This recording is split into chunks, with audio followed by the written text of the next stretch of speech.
À chaque Tour de Guyane, les étapes se suivent et se ressemblent à Sinnamary.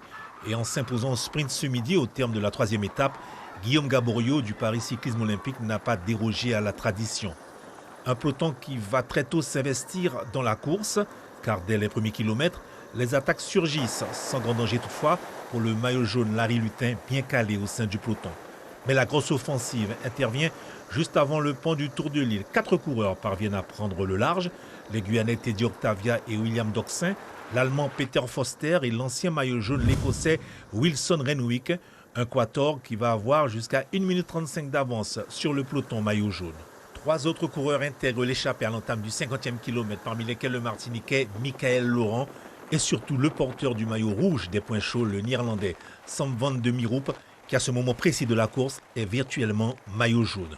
Du coup derrière, l'équipe guadeloupéenne, sentant le danger, s'organise et propulse Cédric Locatin en baroudeur afin d'endiguer une échappée qui verra son avance inexorablement diminuer, si bien qu'à 7 km de l'arrivée, c'est la jonction et la perspective pour les coureurs d'un sprint massif à Sinnamary.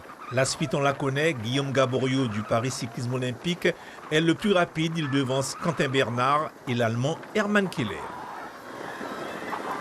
On voulait gagner une victoire d'étape. On veut aussi faire des belles choses, se montrer. Voilà, je pense qu'on anime plutôt bien la course, on est présent. Donc on avait à cœur de se rattraper aujourd'hui et voilà, c'est chose faite. La victoire d'étape, c'était vraiment un des objectifs sur ce tour et au moins on a réussi notre objectif. Le Guadeloupéen Larry Lutin conserve son maillot jaune à l'issue de cette troisième étape, une première depuis le début du tour. Suivez l'info sur Guyane la Première, télé, radio et internet.